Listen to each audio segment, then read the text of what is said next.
Welcome to Heartland for Children's Let's Talk About It podcast, where we provide education and resources for family matters in Polk, Highlands, and Hardee counties. We're so glad that you've joined us. So now, let's talk about it. Hello, and welcome to another episode of Let's Talk About It. My name is Katie Parchment, and I'm going to be your host today. And today, I have the pleasure of having our two fatherhood specialists, Mr. Reginald Colston and Mr. Matthew Hockenberry. Welcome to the program, guys. We're so excited to have you to talk about fatherhood. Thank you. So, I'm going to get started and kind of dig into what your roles are at Heartland and the Fatherhood Initiative Program. Can you introduce yourselves and tell us a little bit about who you are and how you became involved in this role? My name is Reginald Colston. I've been a case manager. Well, I was a case manager for probably about 5 years in Hillsborough County, and I enjoyed being a case manager. And even before I was a case manager, I did about 4 years as a guardian. Oh. And being a guardian, really opened my eyes up to child welfare and the DCF system. And after doing that, for a couple of years, then I saw that this description for a fatherhood position. It just sounded awesome. With my, my background as a case manager, I said, hey, I probably would really love that. So when I saw that, I applied for it, and that's how I ended up here. Wonderful. Matt? My name is Matt Hockenberry, and I'm new to this program. I started in April. I like to say that I've got a pretty cool story when it comes to how I arrived here. From 2014 till 2023, I spent 10 years both as a player and a coach in the Philadelphia Phillies professional baseball organization. Once I had departed from the baseball realm and realized that baseball doesn't necessarily define me on my career path, I got into case management with Lutheran Services. So I did that for a full year, trying to help restore families, and then I ended up getting a really nice call from my partner here, Reginald, asking me if I still wanted to be a case manager for like 3 years, and I said, I don't think that's really the route I'm trying to go. So he opened up this opportunity, and I think it's very, very fitting because I've got a 2.5-year-old daughter myself. So the fatherhood stuff I take very seriously. Awesome. So for those of us who are not familiar with Heartland's Fatherhood Engagement Program, tell us a little bit about the program. Well, the program started, I think one thing the state of Florida realized that, for the most part, the fathers don't receive a lot of help and support during this DCF process. And that's why they, enacted some new budget, added some more money to engage fathers, and they call it fatherhood engagement. So this program mainly is to get fathers that's involved, that has an open DCF case, get them involved in that case and get them engaged in the so-called case plan or whatever they need to do, and fathers realize now that the father has the same rights as the mother to be a parent. Right. It's equal. The mother's not here. No, they're on the same level. So and part of this program is to take some of these cases and get these, to try to give some support, give some encouragement to get these fathers engaged in the process. A lot of fathers, they won't complete the process unless they get engaged in the process. Right. So that's what we try to do with this position, the Fatherhood Support Specialists, is try to get some of these fathers more engaged in the process of trying to get them back, or trying to get their kids back, or just trying to get them to be a better person in that father role with some support from the state. Awesome. So tell us a little bit about what kind of supports you do offer to the fathers while they're in the program. I think right now the program for at least the last year or so has been very behind the scenes. I like to joke around with Reggie. We lurk in the shadows because nobody really knows about the fatherhood program. So we are trying to do a little bit more community stuff to bring it to light of what we're doing, and then hopefully down the road we'll be able to expand the program. But the biggest thing that we do is we try to go get in front of the dads face to face to show them, hey, there is male support. Majority of the time when we're working with our fathers, the first thing that they want is to just be heard. Mm. They just want it. They just want someone to hear, sometimes agree with, but hear their side of the story of how their kids got removed or why they weren't in their kids' lives. And from the case management portion, when you have dads that have been quote unquote MIA from these children's lives, whether that be due to relationship conflict with the mother or financial issues, from the case management side, we always focus on mom. Whereas sometimes in these cases, mom may not be the best option. Okay. At the end of the day, the fatherhood program still promotes this is all about the kids, right? It has to be about the children. So when it comes to dads, if we can help dads change behavior or facilitate a better lifestyle that can be more beneficial for the children, that's a win in our book. Awesome. Even if the kids do go home with mom, because we make that very apparent to the dads of, again, it doesn't matter if it's you or mom, we want to help get your kids out of the system. We're giving the kids at least 100% chance of reunifying with one of their biological parents, compared to you take dad out of the equation, the kid only has a 50% chance of reunifying with one parent, which is mom. And depending on mom's performance, you're going to see a lot more adoption cases closing in a permanent guardianship role. So we try to reach out and offer these supports to try to get face-to-face with dad to see what type of engagement we can get out of him. And then we move more forward with, the service providers that we reach out to or whatever help that we can provide from an outside source. Perfect. So who is able to be a part of the program when we say dads? Well, right now we get most of our referrals from the CMOs. That's most of our referrals, and sometimes we get referrals from, you've given me a referral before. So at Heartland. So a lot of referrals come from, talking to some case managers. Sometimes me and Matt go out to the CMO office, you talk to case managers, and you got certain cases that may meet the criteria, and they got a dad that's maybe somewhat involved but not totally involved, and then we'll get that case and we can go out and deal with that. We'll deal with our father. And like Matt said, now we're trying to, get more visibility in the community to let people know exactly what we do, and by doing that, we could open the program up to more fathers and help just the regular everyday dad. Okay, so they don't have to have child welfare involvement to be a part of the program? I mean, as right now they do. They have to, because most of our referrals come from case management. But we really eventually we want to be able to grab any dad that just may need some support. Okay. And currently, do you work with any other organizations who may have a fatherhood program going on to help those dads who are not a part of child welfare? Right now, we are kind of coincided with Healthy Start. They have a Team Dad Mode program. They work more in the community prevention piece. So they're working with a lot more dads that, they may have issues in whatever realm of issues they could have, but they don't have an open dependency case. Whereas Reginald and I specialize in helping the dads that actually have a court-ordered case plan and or their child has been removed from the home and they have an open DCF case. Okay, awesome. So what kind of impact have you seen this program have on the fathers that you've engaged with so far? I mean, for me, I can just remember one case. I got a case from one of the CMOs and said the father wasn't involved in the kid's life. The mother had gone off. They couldn't even find the mother anymore. Kid was in care. And, so I called the case manager. And the case manager gave me the referral. I called him. I said, man, have you talked to the father? He said, maybe I talked to him one time, but it's kind of like a language barrier. He's a Haitian descent. I really can't communicate well with him. So I got the number. I called him, and it was a language barrier. So what I did, I said, man, I'm just going to tell you what, tomorrow I'm just going to come by your house and we'll talk. So I went by his house and we started talking, and he told me, nobody never really called me and told me what was going on.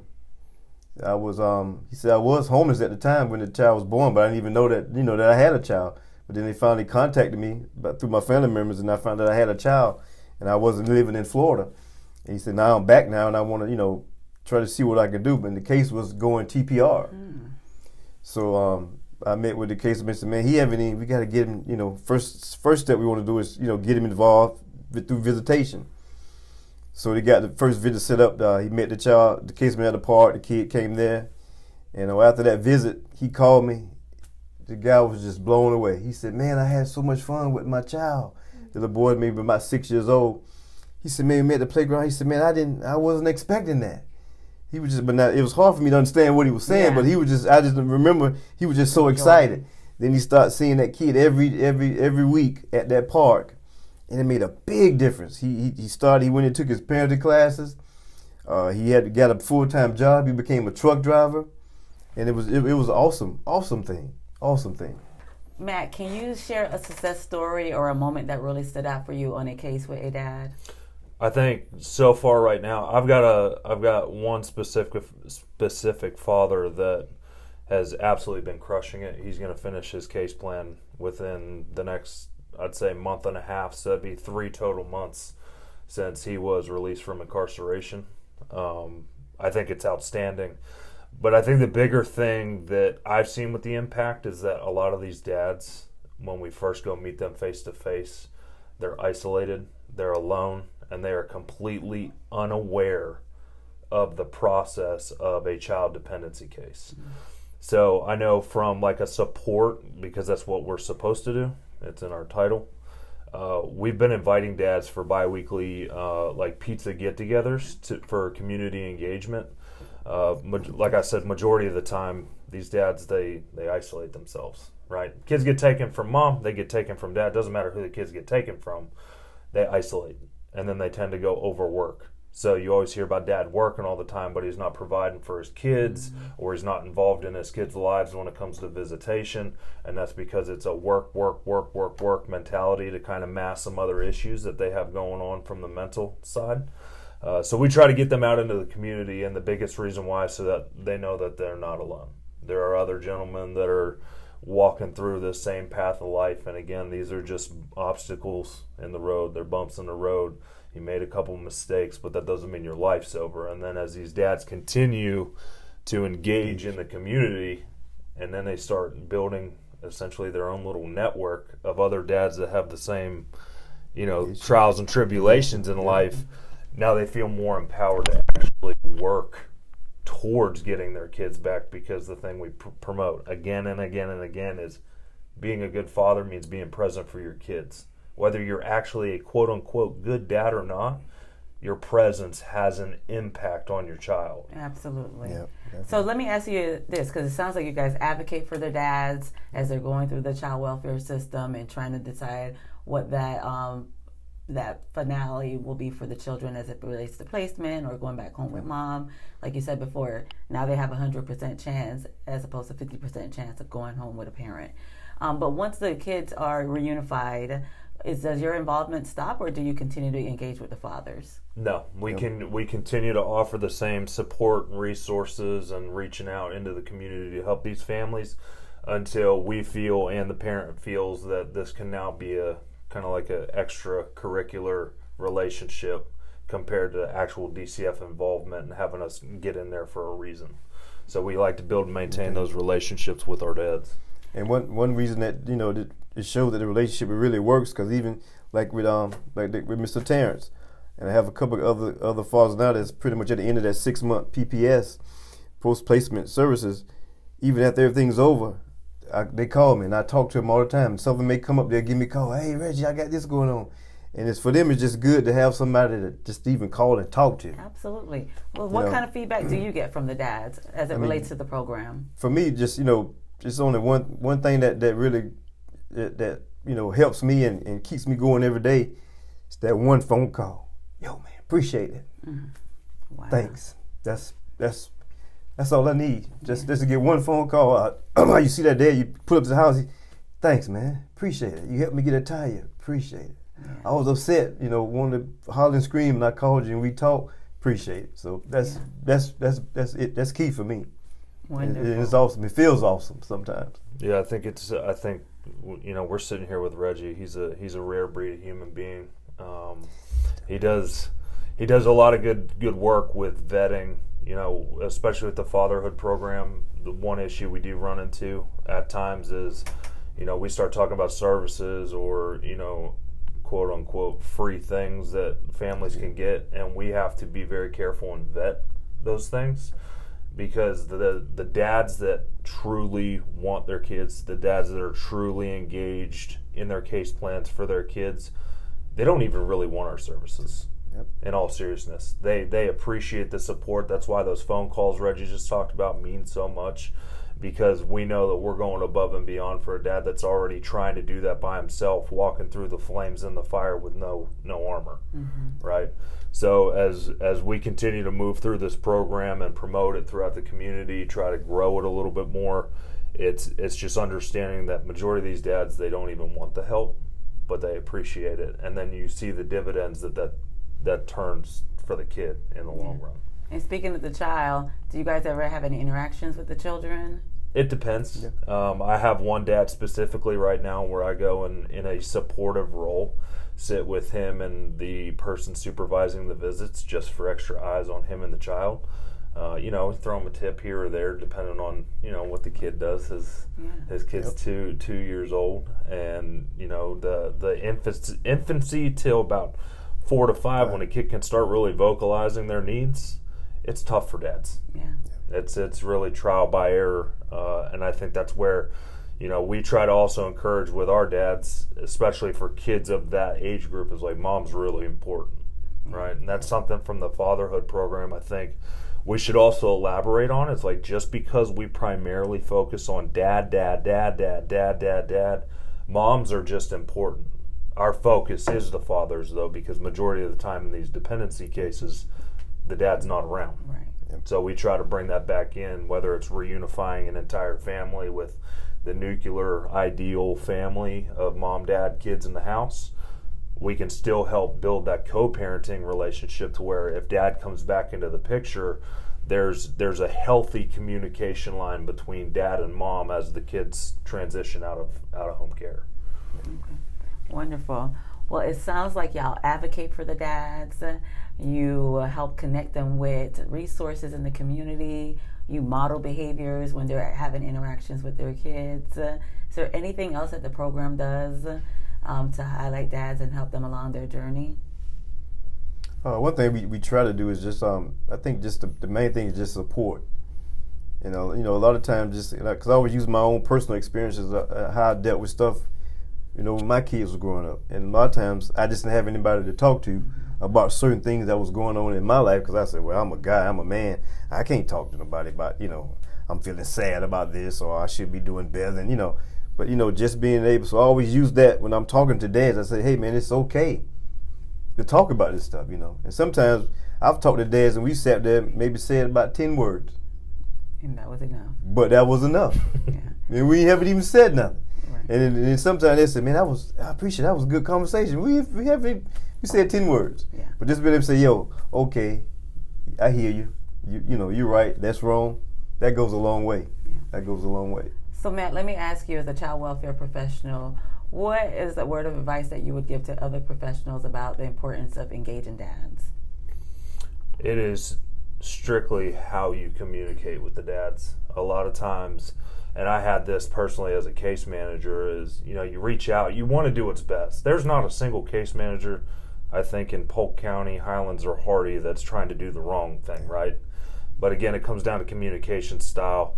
These dads get their case plan, or the case manager or CPI gets the dad's phone number. All of a sudden, dad's phone's ringing off the hook, and he's getting bombarded with, you got to do this, you got to do that, you got to do A, B, C, D, and Z. And the dad gets very overwhelmed.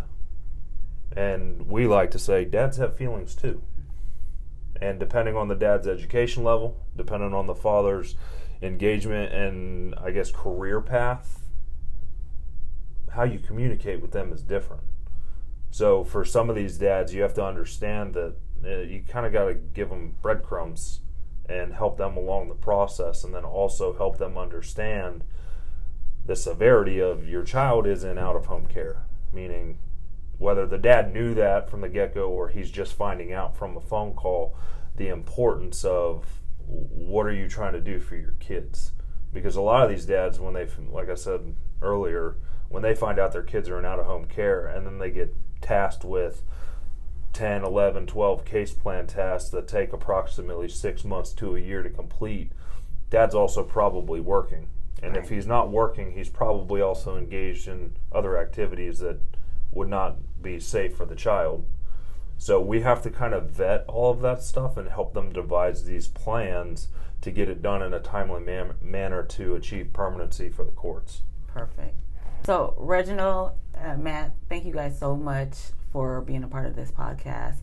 Reginald, I want to ask you before we go, what is a word of advice that you would give to any dad who may be watching this podcast and feeling as if they have no support and no one to lean on? What words of encouragement would you give to them if you look into the camera and tell them right now? I would tell them, just don't give up. Keep moving forward, and don't be afraid to ask for help.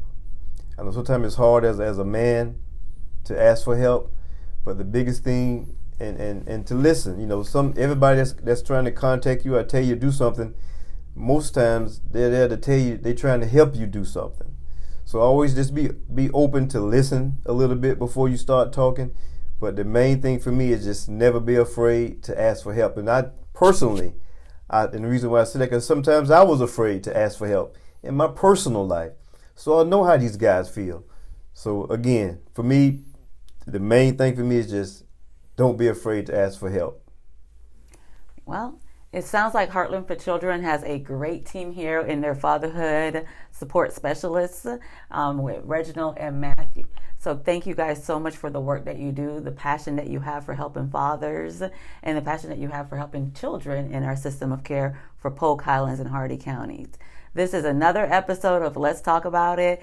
Thank you for joining us, and I'm Katie M. Parchment. Thank you for listening to Heartland for Children's Let's Talk About It podcast. There is a great need for foster families who are willing to open their hearts and homes to teens, sibling groups, and children with special needs. To learn more, check out the description for resources or visit heartlandforchildren.org.